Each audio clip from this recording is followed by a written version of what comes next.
Hello, everybody. Welcome to Unbiased America Live. I think we're on episode number 57 at this point. Um, Grant is here on the show. It looks like he went to a barber and got his beard trimmed. Good job, Grant. You no longer look like an escaped convict. Um, we also have here with us Kevin Ryan, who's wearing a hat to cover his less than beautiful face. Oh, there you go. Well, wonderful hair. Good job, Kevin. Thank you. Thank you. Thanks for doing your hair. It looks wonderful. Today's not Also, one of my shower days, so I wore a hat instead. as you can see, it seems we have the RNC in the background there. Okay. If I wanted to gouge my eyes out, I suppose I would turn that on too. We also have with us who has a computer that seems like it's from 1996, probably one of those Hewlett Packards that had just come out at the time. Matt Palumbo, who's in his parents' basement and obviously has way too much either water or gel in his hair and gives the middle finger. That's wonderful too. We have a special guest. We have Maj Toure here with Black Guns Matter in Philadelphia. I want to ask you first, Maj, how did you get into activism, specifically guns? Well, all activism actually is everything's going to deal with the tool of a firearm. I don't care what type of legislation you're fighting for. You got at a certain point, if people aren't agreeing or respecting your rights, whatever they are, you got to have something behind them words. So seeing that, war is just politics by different means. So having a firearm, being responsible with a firearm, is to back up the things that I'll believe in and/or people ain't respecting, pretty much. Now, is this like an offshoot? People are going to think because you use Black Guns Matter that this is an offshoot of Black Lives Matter. Is there like a correlation there? No, other than we're fighting. We oppressed in certain areas and brutalized by the same situation. But for the most part, no, there's no affiliation in that sense. Okay. I feel where they're coming from, but I really don't try to. I don't care if don't nobody care if my life matter. My gun is going to protect what I know matters. You know what I'm hmm saying? So there's no affiliation in that sense, though. So do you feel like, specifically when it comes to gun, that the state is trying to limit access for blacks to guns, or is it everybody's access to guns, or is it specifically like people in these urban communities that are having their access limited to guns? I think since the emancipation, there was all gun control laws come straight out of that. You know what I'm saying? The slave codes you're talking about after the Absolutely. Civil War. Okay. Absolutely, all of that stuff. You know what I'm saying? So it's like all of that's the problem for the general public now is, as time goes on, their Second Amendment rights and the erosion of them is getting caught up in that too. So I think a lot of people should pay attention to that because I know on one level people say, oh, well, the slavery thing, and I get it. That if that didn't happen to your community, you don't really understand.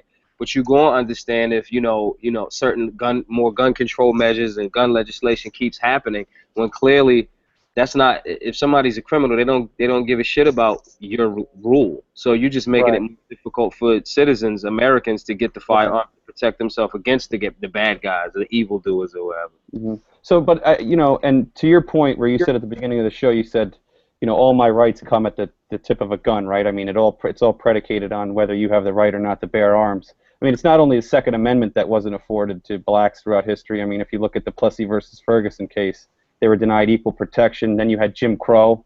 You had over 50 years of Jim Crow that was sanctioned by a lawless Supreme Court, was enforced by lawless governments in the states. So you've seen just not only the erosion of the Second Amendment, but other ones, obviously not until Brown v. Board of Education where that was overturned. But still in all, I mean, you have a lot of this oppression or a lot of these, I put a piece out a couple of months ago on the disparities are largely caused by the state violating the rule of law. One of Right. those things is, right? I mean, one of those things is the right to bear arms. I mean, do you see this as, is that why you're advocating for guns? Because that's the beginning?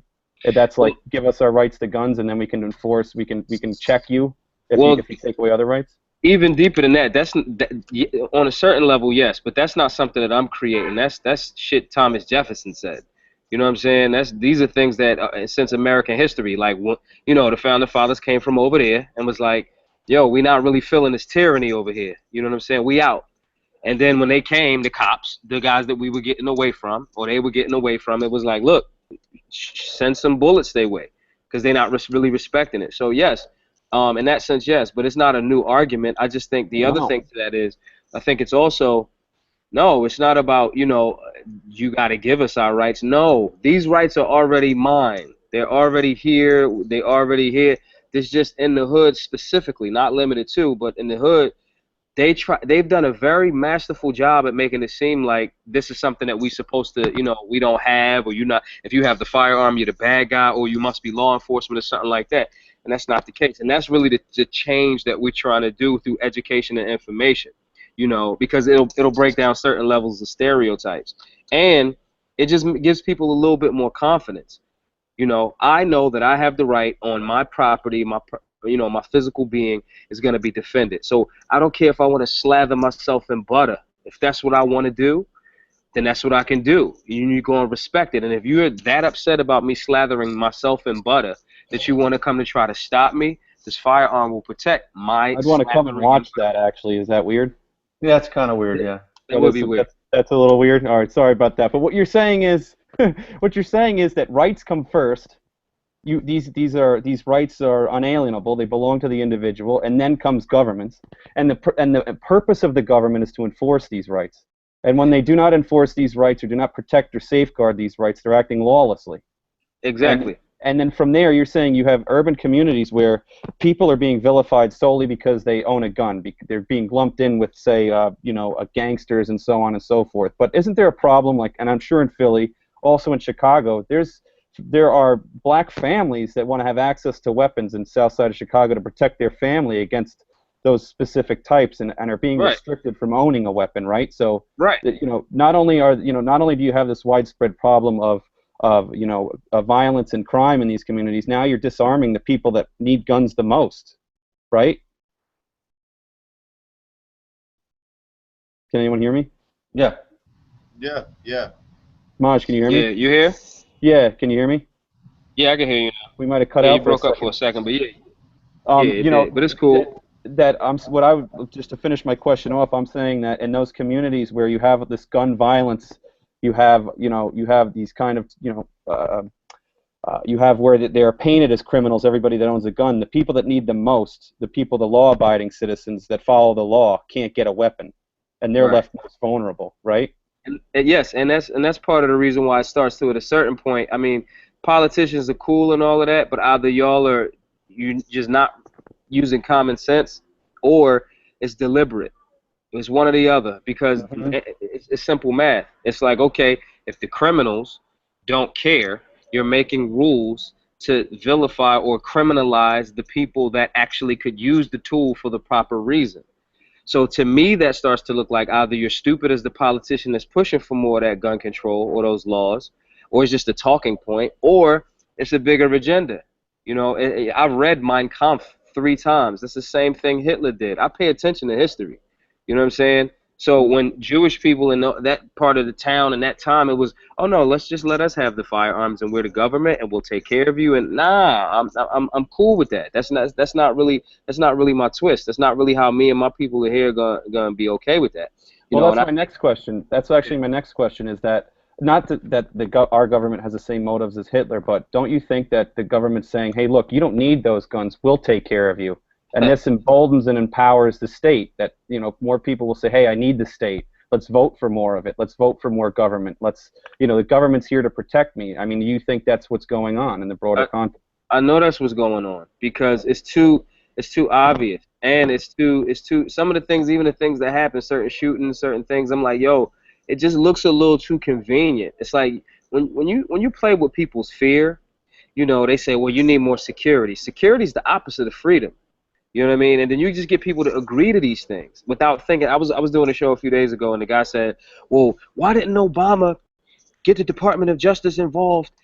No, I think whichever's going on in each state has its own, needs to deal with that righteously. You know what I mean? I don't need Obama or any figurehead, any president, however cool they are. I don't need them to come interfere in matters of an individual state. I don't need them to come. If the people of Colorado say, we want weed now, they have spoken. I don't need the Department of Justice to come into Colorado talking about their federal rules. I don't need that. Now, maybe the states, individual states, need to stop taking as much federal funds as they have been, or, in order to, curtail that a bit, But so to me, yes, the short answer is yes. It looks like that tremendously. It looks like it's just a slow plan to accomplish that. That's what it looks like to me. And Unfortunately, yeah, like you're right, but unfortunately, the states will never stop taking those federal funds. I think that the sun will burn out before that happens. But you that's a should really good point.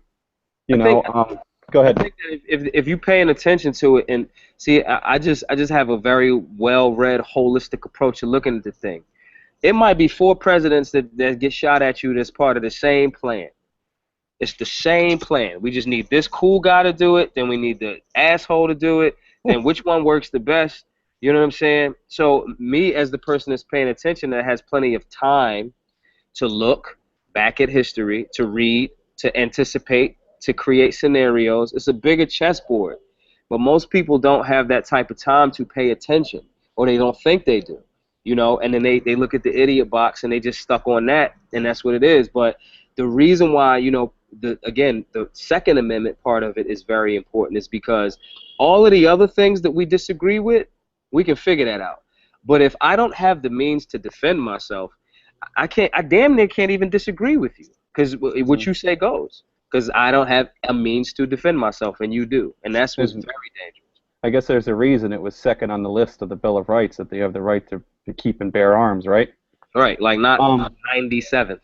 From a political standpoint, where do you align? You sound like a libertarian, but I mean, there's conflicting reports and where you would align yourself, so people want to know. Well, I don't align myself as far as the voting thing goes. No, not from a party standpoint, not from, but like from a philosophical standpoint. Would you say you're more libertarian? I don't even know. I mean, and I know that may sound crazy, and I say this all the time. Like it does feel more libertarian, no doubt. You know what I mean? But I don't think that sometimes when you're trying to make a move in a room, like for example, if I try to tell my hood, yeah, I'm a libertarian, they go, what the fuck are you talking about? You know what I'm saying? I have no idea what you're talking about. Are you a Republican or are you a Democrat? You know what I'm saying? So are you an independent? Are you whatever? So ideologically, I just go with what makes sense for the hood that I'm from, that local politic. You know what I'm saying? And if sometimes if it's democracy, if it's 70 of my homies and 68 of us want to do this thing, and they like, look, man, we've came up to it, and this is what we want to do. Then the remaining two of us got to go, okay, then it's democratic. You know what I'm saying? If that same scenario, if it's 70 of the homies and 5 of us have the money, you know what I'm saying? And we paying for the remaining 65 of you, then we switch into the Republican side of it. Right. You know what I'm saying? So saying that to say, I think that the beauty of in reality, the beauty of it, the beauty of the concept of the Constitution, the beauty of being in this space is I don't have to limit myself to one. And that's the beauty of perspective, of the ability to be fluid. I fucks with some of the stuff Donald Trump says. Then right after that, he says some crazy shit that I gotta go, damn, dude, I can't even read your book again. Well, so, your perspective of that first rights are, people have rights, first come rights, then come government, is like more of as me as a student of the Constitution is a very conservative aspect. I try to teach that all the time, and that never come. People don't understand that. They think that government, to a degree, dictates what rights you have, which is pretty scary. So I mean, that's what. Go ahead. I'm sorry. And backwards. Right, it's totally backwards. I would agree. Do you, from a standpoint of the recent shootings we had with Sterling and Castile? Sterling was Baton Rouge. Was it? How do you say his last name? Is it Castile? I'm sorry. Castile. Mm-hmm. Yeah, in Minnesota. Do you feel, in the previous shootings before, do you feel that there's this institutionalized racism in police departments and in American institutions, much like, a lot of critical race theorists would assert? Absolutely. Certainly academics. Okay. The FBI, and you guys everybody can Google this themselves. The FBI, I think in '08 did a study that and it specifically dealt with white supremacy, racist organizations infiltrating certain levels of government, and you know what I mean. And after end of that conclusion, it was like at this percentage of how these Klansmen were in key points and places. So that's not really new to me. I mean, I talk about the founding fathers. I talk about I exist in a space of seeming contradictions. I talk about the founding fathers to get people back on the principles, but the reality is a lot of those guys were slave owners. You know what I'm saying? So this isn't that concept of it being institutionalized racism from the ground up. That's not new, and I do think it's there. I think when it trickles down to the point of a particular officer having his own biases or her own biases, and that using those biases to execute their duties, that's when it gets dangerous because now you have a fear mongering mentality, you have a bias, you have a hatred. Now you got a badge on. Now, as soon as this law-abiding citizen, Mr. Castile, reaches for his license to carry that you asked him for, you shoot him. And I think that's where some type of training and obviously those men, those people have to look in the mirror, but absolutely it's institutionalized racism. I mean, this shit is in every area of human activity. Entertainment, education, labor, sex, religion, war, politics. It's there. The Is it? problem is if Do you people think don't it's? acknowledge it and then try to fix it, it's going to maintain, or it's going to be violent because people in the hood, we ain't having that shit. Do you think it's just inherent, like because white people, it's just subconscious racism. White people are inherently racist because they don't have the same experiences and that it somehow runs the institutions that say if I ran the FBI, I don't have the same experience. Therefore, what I'm doing because of the color on my skin means that I don't have that same experience. All I know is whiteness, and then Well, therefore it's going to trickle down into the black community, and my department's going to be inherently racist. yes and no. Yes, when you say is it natural? No, babies don't come out that way. That's some shit we be I learning. was conditioned by society to be a racist. Right. You know what I'm Okay. saying? Babies don't. I've seen it. I'm on with my white homies, and they have newborns, and my black homies bring their newborns around. It does not. It does not go that way. These are Okay, and things this is that. because of to clarify, it's because of the color of my skin, correct? That makes me the Right. racist. No, no, no, Okay. no, no, no. Not because of the color of your skin, because of the condition and the people that are around you tell you that this is what's supposed to happen. You know what I mean? And then Mhm. we quietly sneak and don't acknowledge it. And then the younger person, because that's someone that they trust a lot of times. And I don't care what background you is. Mhm. If you're Asian and you say, oh well, the people in North Philadelphia, or the black people are X, Y, and Z, you're instituting that into that younger person who trusts you, that has Mhm. no filter with you. You're institutionalizing them a certain way. You know what I Right. mean? So And one more question, and I'm going to get the guys in here. Do sure. you feel that it's just towards the black community, or is it towards Hispanic and Asians? It's just whites generally dislike anybody that doesn't look like them or doesn't have the same skin pigmentation. Is it just towards blacks or? No, I think that it's a special kind of, and of course I'm biased. I could say that because I'm from that hood. You Right. know? But I think there's a definite. No other race of people other than black people in America has suffered and endured and still built the type of things that we've built under these types of. I mean, that the caste system doesn't compare to what America did. You know what I mean? So when you're Mhm. talking about black people in America, it's a different type of matrix or a target on those people. But I Mhm. don't think that. But I don't think that negative portions of white America that happen to be racist, whether they admit it or not, I don't think that they're just limiting it to black people. You know what I'm saying? Trump is saying the Mhm. craziest shit in the world, and I think some of that is just he's so far removed. You know what I mean? But I don't think it's limited to. But I think at the scope of it, specifically, absolutely, black people in America. And the evidence is just disparities in group makeups, socioeconomic disparities. All of those things that Obama spoke about at I want to say a week or so ago when he addressed it. The numbers don't lie. The black people in America are this much percentage, chances of being stopped Mhm. by an officer, this much chances of being arrested, this much, like them numbers don't lie, and that's not my numbers.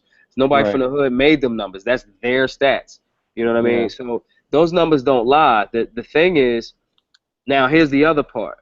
The other part of it is, and this is where it gets tricky because when you condition the people a certain way, after you condition them a certain way and then they respond that way negatively, then you can still say, well, you guys are doing it to yourself, but you're not dealing with none of those socioeconomic conditions that were created on purpose and that people still benefit from and still try to instill in, you know? Okay. All right. Now let's go to. I'll get Grant first, and then I'll get the older guy Kevin in here if he doesn't fall asleep. All right. Go ahead, Grant.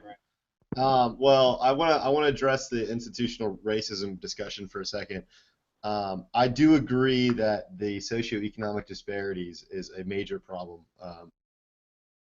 afflicting the black community and that it must be dealt with. I personally think that a result of centuries of a century of just bungled policy, welfare state policies, minimum wages, some of it more than likely very intentional. So there is a degree, I think, over history as far as economic disparities go, of lawmaking that was purposely directed at the black community. Right. Not in the sense that of a whiteness perspective, more of just like a very racist progressive movement of that time. I think it was Woodrow Wilson's labor secretary who specifically stated something along the lines of, and I'm paraphrasing here, the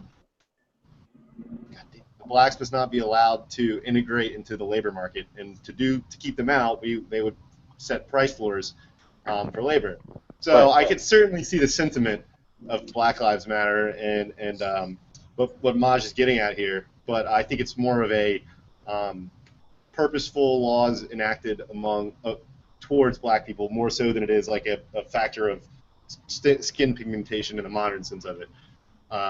Yeah, but isn't that? I mean, that's racism. I mean, if you have it's absolutely racism. Oh, absolutely it is. Yes, absolutely it is. I mean, some of the laws that have done the most damage to the black community were instituted for racist reasons, starting in going as far back as you can imagine. Right, but what I'm saying is I think it's a function of targeted racism, not necessarily whiteness. It's a function of government policies, correct? Right, not necessarily a function of like my skin color versus Maj's skin color, or my skin color versus Hispanic skin color. Like, for example, an example would be the FHA, right? You had integrated communities before 1930. After the 1930s, when you had explicitly racist policies from the New Deal, you started to see segregation in communities. You see that blacks today were performing better in 1930 when they had a higher labor force participation rate, and so on and so forth. But that's comparing it against time and what those policies were at the time. In 1930, you could say the United States was a far more racist country. It was just what's the reason? Why were they doing better then than they are now? And then you have to look externally. Go ahead. We were doing better because of the fact that we was building and creating our own things. See, the civil rights movement, we fast forward, let's say 30 years or so from the 30s. The civil rights movement was not a civil rights movement. It was a consumer rights movement. The money, the trillions of dollars at that time, maybe billions of dollars that was circulating in the hood, we want some of that. Now, instead of you dealing with the stores and the business owners and the builders and the manufacturers yourself, because at a certain point then it was, we don't even want you here. You're not even allowed over here. So then, okay, you leave us alone. We create our own things. No problem. Cool. Now it becomes, oh, you guys can come bring that money down here. Now when you're bringing the money down here, you're going past those businesses, building your own community up to drop that money off somewhere else. The understanding of ownership. When you can't go somewhere, like for me, I like North Philly. I like North Philly a lot. I'm comfortable there. Okay? Now, if I could not leave North Philly, anything that I wanted in North Philly, I would have to build it myself. Now, when you have a option to go anywhere, sometimes, and you're promoted to, yeah, now come down here. It's cool now. Come down here. When the hidden agenda was, we want you to bring your dollars down here. So from that standpoint, okay, now you're not building your own thing. The ownership in the community of homes, all of those things is gone now. And that's what happened. I want to use this as a chance to transition into a gun issue. You brought up the civil rights movement. Recently, after some mass shootings done by terrorists, there was a call for people on terrorist watch lists to be banned from buying guns. Right? Let's put people on lists and strip them of their rights. What could go wrong? I immediately thought of MLK and Malcolm X. I mean, they wouldn't be able to buy a gun under this law. They certainly were on numerous government lists. And yet you have this sort of like, I guess, white, bleeding heart, sympathizing liberal who's just not racist, advocating for this law that's been very clearly used in a racist manner in the past. So I assume you disagree with this. I mean, could you maybe share your opinion on that, Maj? Will, we can hear you, Will. You can? Yeah. Okay. Go ahead, Maj. First of all, that list has no oversight. Who puts the list together? You can't get off. I think Ted Kennedy was on the list. You know what I'm saying? Like that list. There's no oversight. How do you get off? What if your name matches this other person's name? There's so many other things that go into that. I'm very slow to pull the trigger. No pun intended. very slow to pull the trigger on things like that where we're throwing people on lists and saying, oh, this guy. I mean, because if that's the case, for what I'm doing right now, I just was reading. I would be in prison and on a list for reading, depending on if I was in a different decade. So no, I'm not a fan of that, and I understand why they say that. And so a lot of that stuff is just it's good talking points. It's stuff that you could just say, but it's not really math. And then if you can get people to bite on it, then that makes sense. If your agenda is to continue to erode, particular rights away. But no, I'm not a fan of that because, again, again, I hate to keep making these Hitler references, but it was lists there. Why are we listing all of these people? Everybody has an ID. Everybody has a Well, driver's don't we license. need government? Don't we need government to like lessen the impact of these disparities? I mean, the disparities are created by whites subconsciously. How do we remedy that other than government? Don't we need more lists? Don't we need more government? Don't we No. need the government to come into these communities? Well, then what's the answer? The answer is money, resource. You know how the government can help? They can reallocate some of them funds. They could generate some money and leave it to people that are capable, experts in those areas, and then we'll give you this for these specific Where do things. they get where are they getting the money from? Are they taking it? They're taking it from the people, like say the white community, and then reallocating it to say black communities. Nah, I wouldn't say that. I would say first and foremost, I would say the people. I'm not a fan of the government doing anything for me for the most part. What I'm saying is, one, first it should be the people, and you should leave those people alone. If they have made that decision for themselves, again, the best example that I can give, Colorado. We chose this weed. Leave us alone. This is our new tax base. This few, however many billions of dollars of money that we've generated. Crime is down. Schools are up. I mean, this is every couple of years. This is your platform. Crime down, schools up. Colorado did it because they made a decision, and that actual state said, this is what we're going to do with some of this money. If you guys are saying this, then we're going to tax this way based on some of that money, and we'll redivest some of that money into these things that are problems, and that's what happened. And if I'm understanding you correctly, you're kind of advocating for more of a for a sort of community growth structure where instead of money coming from the federal or state government, it's more of coming from your local area. I mean, almost from what you're sort of sounding like you're saying, like you're a neighborhood government in a sense, not even really a city government. Well, I think all politics are, for the most part, are local. I think they're more effective. I mean, what better than to where you actually live at? You know what I mean? Or that surrounding area. You know what I mean? I'm not saying that there doesn't need to be systems in place. That's not what I'm saying. That's like my friends say, you're saying that all cops should be gone? No. I'm not saying that there shouldn't be systems in place. I'm saying the ones that we're using right now aren't addressing the core issues. They're criminalizing more people. It starts to me to look like you just want to throw a bunch of people in jail, you know what I mean, and get the money that way. It looks like there's a very small group of people that are manipulating and doing things via the government, and then they switch back to the public sector, and then they go back into into the private sector, and they're flim-flamming back and forth. What I'm saying is, if we stop some of that by us making the decision with the money that we have. I mean, it's like how many, and I get on my friends, how many pairs of sneakers do you need? Cuz listen, add to this. Come down, that $200, give it to me, and I'm gonna show you exactly what I'm gonna do with it. It's gonna be totally transparent, and this is what we did, and this is what we're doing. If people want to give you money, where do they go, Maj? They can go to the GoFundMe page. That way, it's transparent. Everybody can see exactly where it's going. Where do they find the GoFundMe page more specifically? No, GoFundMe / Black Guns Matter. Okay, and is that on your social sites? Yeah, that's on my social sites. That's on my Twitter. My Twitter's and my Instagram is @MajToure, @MAJTOURE. And you have a Facebook page too? Yep, same thing. My name, and it's the official Black Guns Matter page, and my name, Maj Toure. Either one, and all of that's me. I don't care if it's 4 o'clock in the morning. Hit me up. If you got a question, I'm gonna find out the answer. Hit me. I'm up anyway. Kevin, I know you have questions and comments, so go ahead. I do actually. Going back to the, I did a post tonight that I think perfectly fits what we're talking about. I looked at the, and I've never found these numbers. I actually had to spend a long time putting all these numbers together and putting them into one chart, but the government has a list of people, going back to this whole making lists of people that we're going to take away your rights. The government has a list of people that it says are not allowed to buy firearms.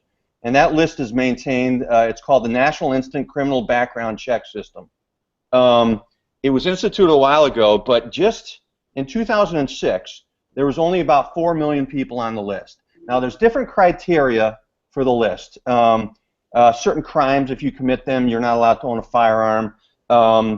If you are an illegal, or if you have a certain mental type of disability and so forth.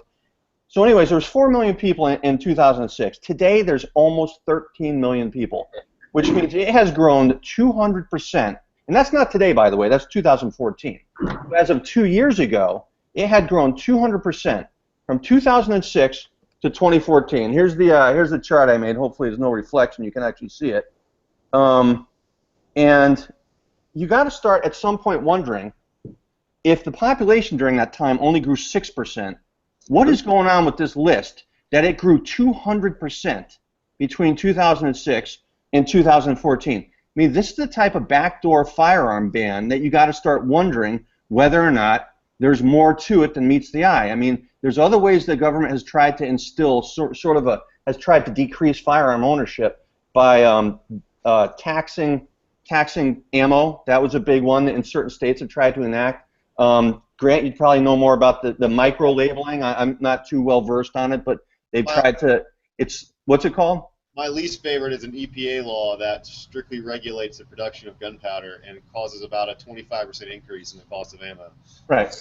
I mean, because of if there's lead in it and so forth. I mean, there's all these different backdoor ways of reducing gun ownership, and I want to ask you specifically.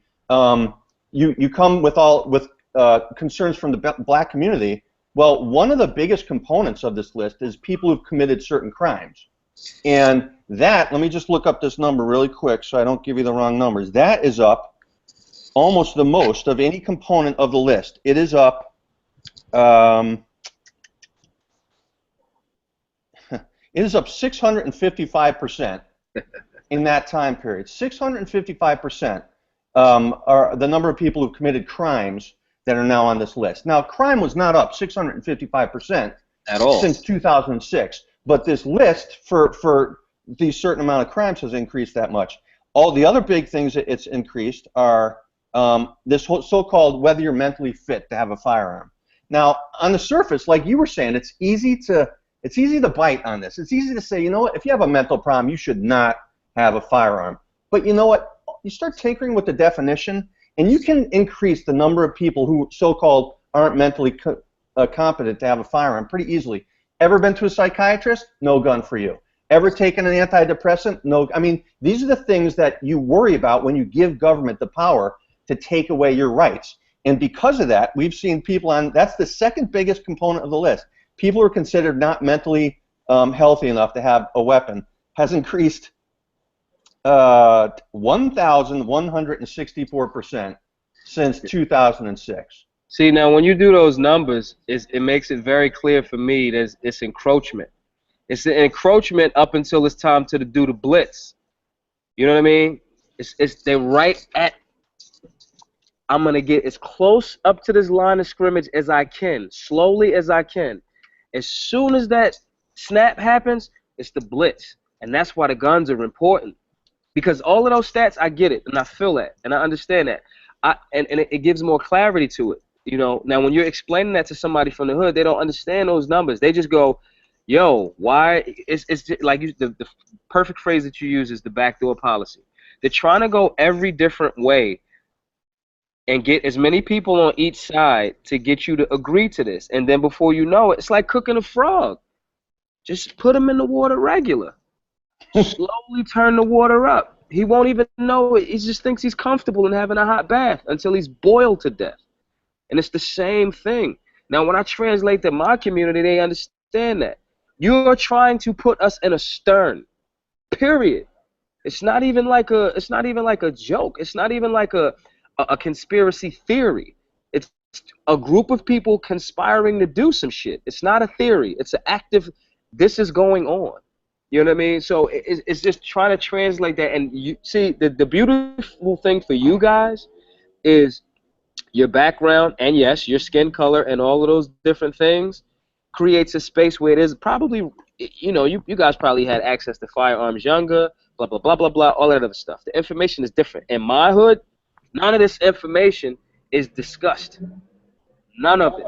How is it received when you talk about issues? I mean, you're definitely going against the grain when it comes to discussing things like firearm ownership and so forth.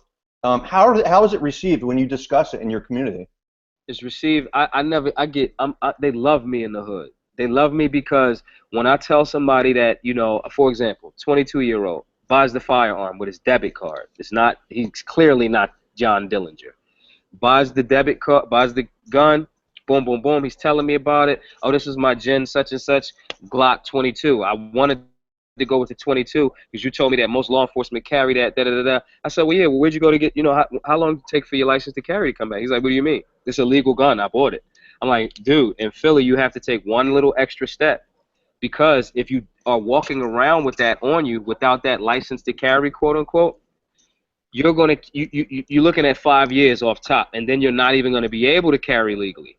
You know what I mean? So when I tell him that and I give him the breakdown of this is how much your legal fees would have been, this is how much your bail money probably would have been, da da da da da. And when I show him that $35 at the Philly Firearm Academy that he spent for us to walk him through that process and get his license to carry, he loves me. So saying that to say the overwhelming majority of support that I get is straight love because they do not know. It's not that they don't want to receive the information. It's one, it's so taboo. Two, they already think that I don't want to be a cop. What do you mean? And I'm not a stick-up boy. So what are you talking about? And three, when I say, yo, you can like really do this, and I can get you that for everything will be under $100. When I take them to a reputable gun dealer and say, yo, they're gonna give you a good deal. When I give them that license, take them to the class, at least the basic firearm safety training class. Saying that to say, it's no pushback from my hood. The pushback is from people outside of my hood that never been to my hood that always want to tell me what to do for my hood. No participation, no right to speak. Shut the fuck up if you're not helping. And so I get love because they know it's not one person has took the information and said fuck that. Not one person has took the information and said nah, I'll do it later or it's not that important. Not one. Not one. So I know it's needed. We have about 500. I don't even know how I'm going to get them all in the academy. We have a new class on Monday, the 25th. 500 people are set to come. The place is probably only going to carry 150 people. That's the type of information that's how it's being received. That Fusion video has over 350,000 views in a week. And it's resharing and reposting because people see this demographic is deliberately being left out of the conversation on purpose. Maybe because we from a warrior class, maybe because the guilt thing, maybe because an urban center is a harder fight to have. It's not an out open space. All of these military, scientific, strategic reasons is what I can only assume. But all of the data, all of the information and the pushback that I'm getting from them same type of people indicate to me that this is something to that paranoia that I'm having. And we got to do something. Sitting around is going to keep getting us what we're getting. We're getting murdered by each other a lot. We're getting murdered by law enforcement a lot, and that shit got to stop. Go ahead, Kevin. You have any more questions? No, that was it. But I think that when you take a look, I mean, a lot of people can say conspiracy theory this, can say, oh, I don't believe this or that, but when you look at certain numbers, you have to start wondering, and I don't necessarily think this is a concerted effort on the part of a vast conspiracy, but there is an effort underway to limit people's access to firearms, and it does impinge overly on the black community because of the crimes that they've inserted into there are very much overrepresented in the black community, so therefore blacks are losing their rights to have guns at a higher rate. And of course, if you commit a felony, if you kill someone, if you do something that it warrants it, of course you should lose your right to have a firearm. But crime has not been up 200% since 2006, and yet this list is up 200%. I mean, there's obviously ways of tinkering with the ability of people to get to access their Second Amendment rights. So I think a big portion of the crime number is that I think it was in either '06 or it might have been '07. Recently, in the last 8 years or so, 3 misdemeanor strikes equals a felony. Right. Those days, and that began to count as a NICS system ban. NICS didn't look at that as a felony. It looked at it as misdemeanor.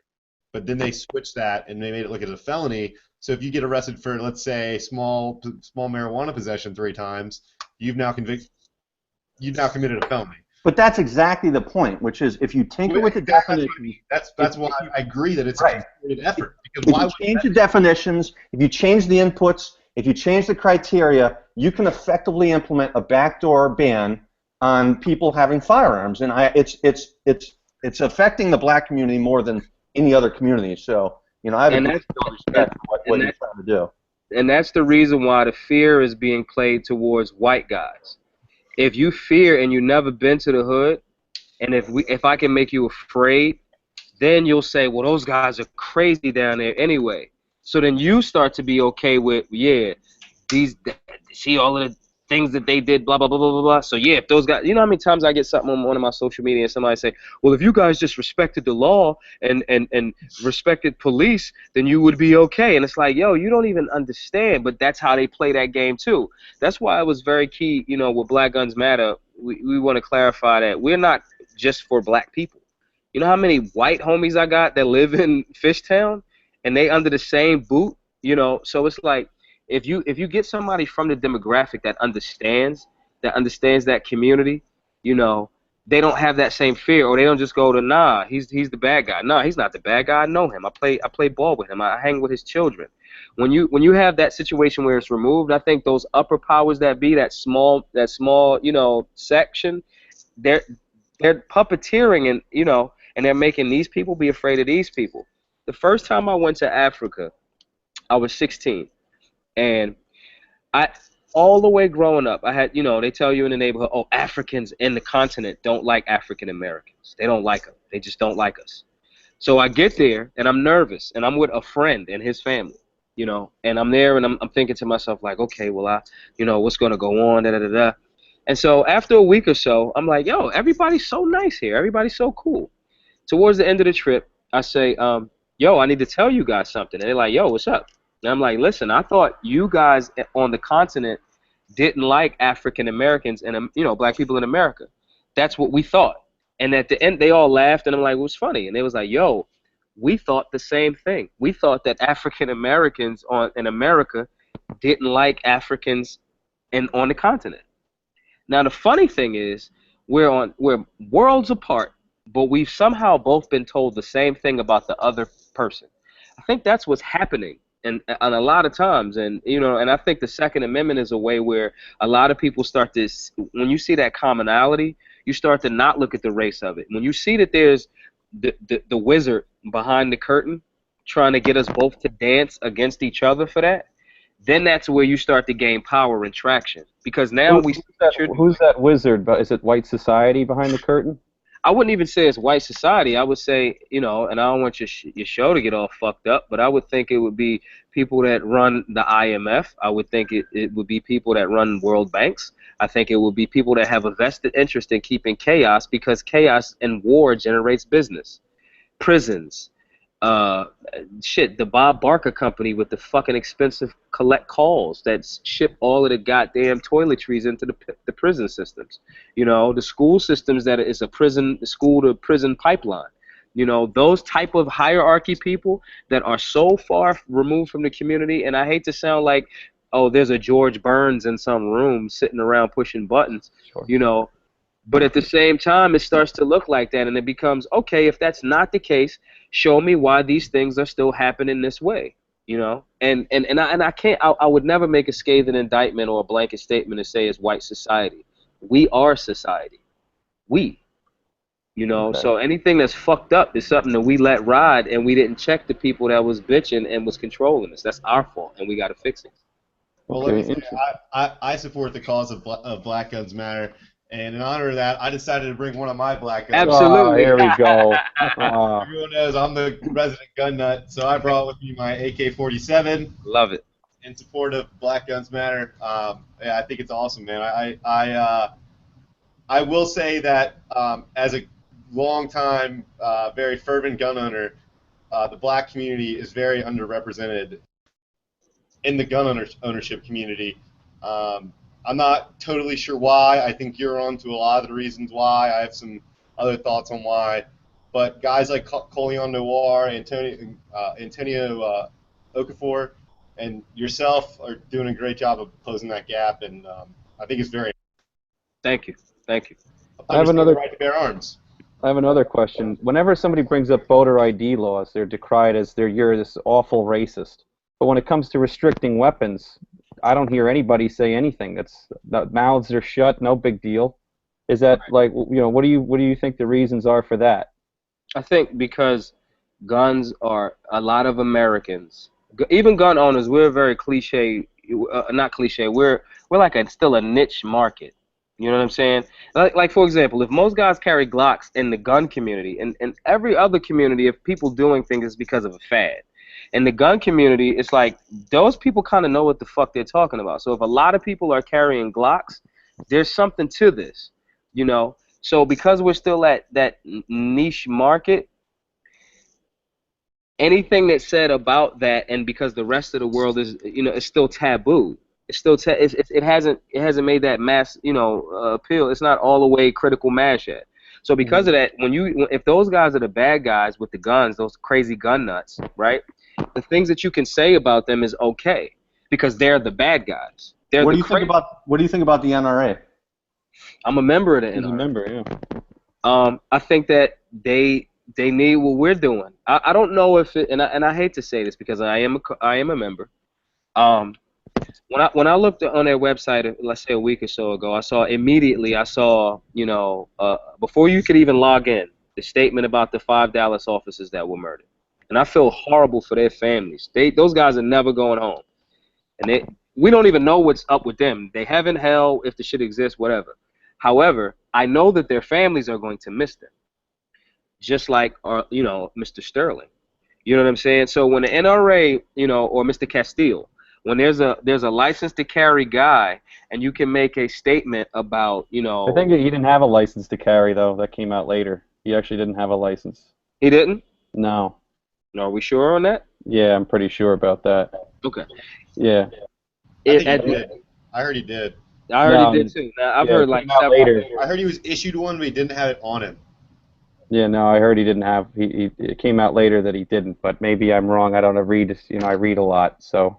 To me, And that did, either way, to quickly jump to the statement of those officers and then not say something about somebody that could potentially be one of the card, and maybe because he wasn't a member of the NRA, I'm not sure. But I do think that they have gaps in their marketing or their branding, or maybe they just don't want nobody from the hood. I don't know.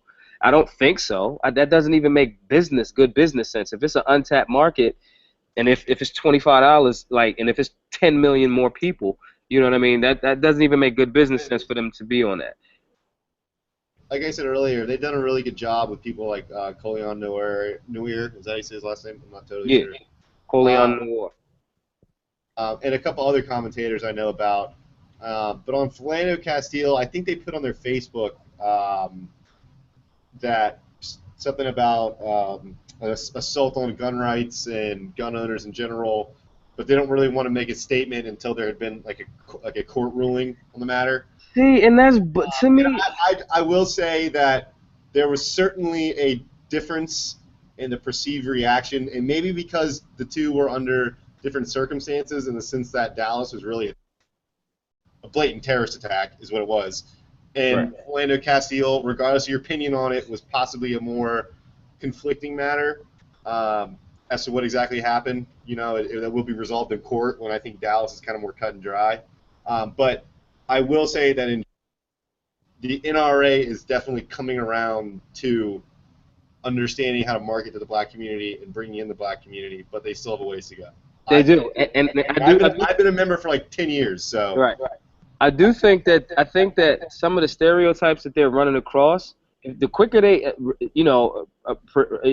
switch it up a bit, I think they can get some of that, because most people don't know the fact that, the NRA trained the Deacons of Defense. You know what I mean? They worked with SNCC and Dr. King down, during the Civil Rights Movement.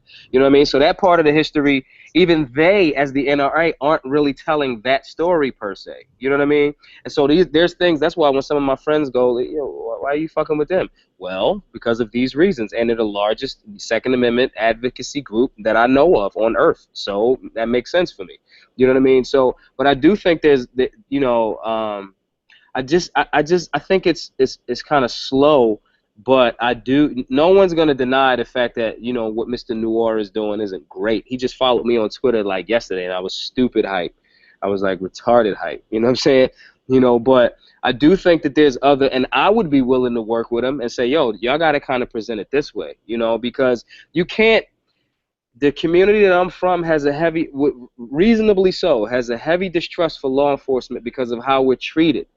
So if every time there's an issue and you're automatically siding and seeming as if you're running right to law enforcement as opposed to being straight up the middle, you can understand that, so some of that dialogue maybe even has to happen with, large organizations like that, so they can understand how we can develop a trust and good business as well. But like I said, as long as anybody's rumbling for, the Second Amendment, I'm down. And if you're doing the work, and some of that might be the old elite. Then those guys are dying. If that happened, and if that is or was a lot of their leadership at a certain point, they old, and if you can't change and adapt, you're a dinosaur. You're gonna die, and that's fine. You know what I'm saying? Just do the work, really. I think if you do the work, I think the work will speak for everything else. Well, let's not make fun of old people. I mean, Kevin's gonna keel over in like 10 minutes, probably. He doesn't have much longer. I'm looking up the blackout drunk already. I'm looking up the Castile permit thing, and there's so many conflicting reports. You can't get Right. the dates. You can't even tell. I have to look after the show, but I can't really tell right now. But that was a good show. We have 5 minutes left. Do you guys want to do winners and losers of the week? Maj can go last. We just pick people who we think won the week and those who we think lost the week. And I can give you a minute to think while these guys do theirs. Okay, I'm with it. Yeah, and then nobody cares about what they say anyway. So go ahead, Grant. People care about what I say. No, they don't. I get that a lot. A lot of people message me and say they don't care what Kevin Ryan has to say about anything. Yeah, I get that message a lot. Yeah, that. Yeah. My winner of the week is Donald Trump for masterfully playing. Oh, here we go. Like a bunch of clowns that they are, and I don't like that much, but goddamn, I mean, he can run a campaign. What do you mean? Wait, you blanked out there. What What are you talking about? What the fuck did Trump do right this week? Everything. First of all, agree. Trump had his wife's speech like plagiarized, pushed it all off on the speech, and Melania Trump basically spent the entire week with a picture of her next to Michelle Obama and the words "First Lady" being repeated over and over and over and over. So subconsciously, people are thinking, he's a marketing genius, and he showed it. NLP. Full guns. And you are a moron for thinking that was my loser. I'm with Kevin on this one. I hate to be with Kevin. Kevin Ryan is obviously watching the RNC and has been because he's a shill for the Republican Party. Yes. Your neighbor's George Bush. No, I watch it because I have to write about this crap. I don't pay attention to it. Yeah. All right, Kevin, your winners and losers. Well, I don't have a winner of the week, but I have a loser of the week. I think Fox News is totally gonna. There's sort of a turning point in the whole Fox News things. Roger Ailes is on his way out. I mean, they're talking about getting rid of him. Whether or not he actually committed the sexual harassment they're accusing him of it doesn't matter. If he's out, I mean, he's the one who made this company so successful, so viable. And you can argue with the way he's done it and the way he's pushed bias, right-wing bias, onto the media platform. But it's worked, and it's made the company very successful. And there's already some rumors about who's going to take over and whether or not they're going to follow the same direction. If they don't follow the same direction, Fox News is going to be the big loser because they are the one outlet out there considered conservative, considered to be representing a viewpoint. Once they lose that monopoly, they're done. So didn't I see that if the Roger Ailes goes, they all leave? Like Yes, 50 people it. said. Yeah. So Riley's talking about Lee O'Reilly. Hannity, everybody. Yeah, a whole bunch of them are going to leave, and So, what it leaves is a shell of itself. And I'm not saying that Fox News is the greatest news organization in the world, but what I am saying is right now they have a monopoly, and if they change their lineup, they're not going to have that monopoly anymore. So. I don't know. Megyn Kelly's assertion is pretty sketchy. It happened 10 years ago. Yeah, and what was the it? Right, and the other lady, her contract was up, and it seemed like most likely they weren't going to renew it. And then all of a sudden, her contract was up like the 23rd of June, and all of a sudden, Ailes is a molester now or something. I don't know. But I mean, it's sketchy. It doesn't matter. It doesn't matter because all you need is an accusation. Yes, it's the perception. And that's what I hate. That's what I hate. It's the perception. You know? Yeah. And that's what these people know. They know that. Oh, all I have to do is accuse him, and that's it for him. But the good, maybe I guess the winner out of it will be the one good thing is there needs to be more different voices in the news. And if Fox News loses its platform as providing a voice of the conservative or an alternative to the liberal media, then maybe other companies will come in and we'll get more voices. I just know that there needs to be. I know UA will come in. To fill that void. There needs to be different opinions out there, and it'd be sad to see it go back to revert back to sort of a monolithic media. Who's your loser? That was it. Fox News, Roger Ailes. Oh, who was your winner? Fox News and Roger Ailes is my winner. God, I didn't have a winner. You're an awful person. All right, I'll do mine, and then we'll get the Maj. My winners, I have two. They're Ken Cuccinelli and Mike Lee, who wanted a roll call to unbound the delegates. To bring party unity. The media framed it as this anti-Trump movement. Again, just like in 2012 with the anti-Ron Paul movement, the anti-conservative movement, the establishment shut out the grassroots. This was a concerted effort with Paul Manafort, who was there in '76 to shut out Reagan. This was working with Paul Ryan. This is working with that other idiot, Reince Priebus, to keep out grassroots conservatives, to keep out the Constitution again. And also party unity. There were also other rules that had nothing to do with Donald Trump, and it retained more power for the RNC, specifically Reince Priebus, and by proxy Donald Trump as well. So if people want to say Donald Trump's anti-establishment one more time so that I can probably not punch myself in the face, you could probably go ahead and do that. The loser is the Republican Party, who once again shut out conservatives. The reason why we have a guy like Donald Trump is because conservatives' voices were never heard. It's starting to destroy the party, and you're not going to win. Conservatives are really they're the losers here. You're not going to get anything. It's over for you people. I'm sorry. Go ahead, Maj. The winner, I gotta agree. The winner is Donald Trump for me this week. Listen, his chess game is immaculate. No, that's bad game. Listen, no, it's only bad game if you're playing with smart people. He does keep winning. Let me tell you that. Right. Right, I'm telling you. Wait till November. If you think for a split second that they did not know that he was going to, no one's going to know that this whole story is plagiarized. No one's going to know that this speech is, he knew that. Come on. He knew that. It's going to catapult her up to the front of social media, public perception. You guys are going out. Again, the Pavlovian shit. You know what I mean? Oh, first lady. I hear plagiarism. Right. That's what the media is going to paint, and that's what they're going to think about Donald Trump. But then they're going to bring up the pictures of what his wife looks like. Every guy's going to say, oh, my God, she's so hot. Jesus Christ. He wins. Strategy.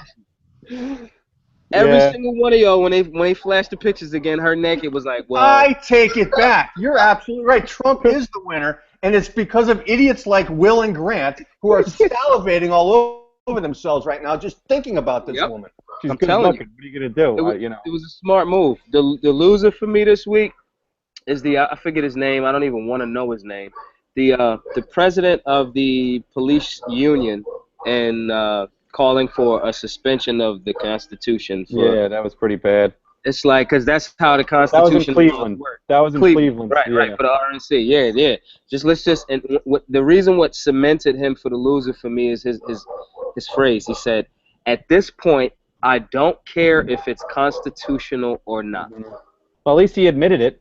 Every politician thinks the same thing. They just never say it. They use lawyers to get around the I Constitution. think Trump actually almost explicitly said the same thing. So If it would have got him up in the points, he would have said it. And right, He won that week too. right. Here's a guy that's never cared about the Constitution. All of a sudden, he's the Republican. Oh, the Republican Party's never cared about the Constitution. I'm telling you, that's why he's the winner this week, because everyone forgot that. Again, Maj, can you tell everybody where to go to donate money? Yeah, y'all guys can go hit the social media, hit me on any of them, Maj Toure, at Maj Toure, at MAJTOURE. The GoFundMe page is GoFundMe.com, GoFundMe / Black Guns Matter. Donate whatever you like. If you want to buy the t-shirts on my social media, the Black Guns Matter t-shirts, they're there. If you just want to talk, man, mental health is important. If you want to DM me, if you want to get my phone number, DM me, ask me for it. I'll call you, I'll Skype you or whatever. You know, we got to help each other on whatever area we can. You know, if you want to just bust it up, or if you just want to talk shit on social media, follow me. I follow every single person back. All right. Thanks for coming on. I really appreciate it. You're a great guest. This was a great show. We hope to have you back. No doubt. If you want to look at Kevin's work on guns and the backdoor way of banning guns, you can go to UA on Facebook. Also, this show will be on unbiasedamerica.com for the next week. So if any of your viewers ask Maj, they can go there to watch the show. Also, Grant is at We Are Capitalists, also the Modern Libertarian. All his stuff is so bad it will make your eyes bleed. So try to be careful over there. I'm just kidding. It's semi-decent. But anyway, thanks for turning out, and catch us next week. Have a good night. All right, peace.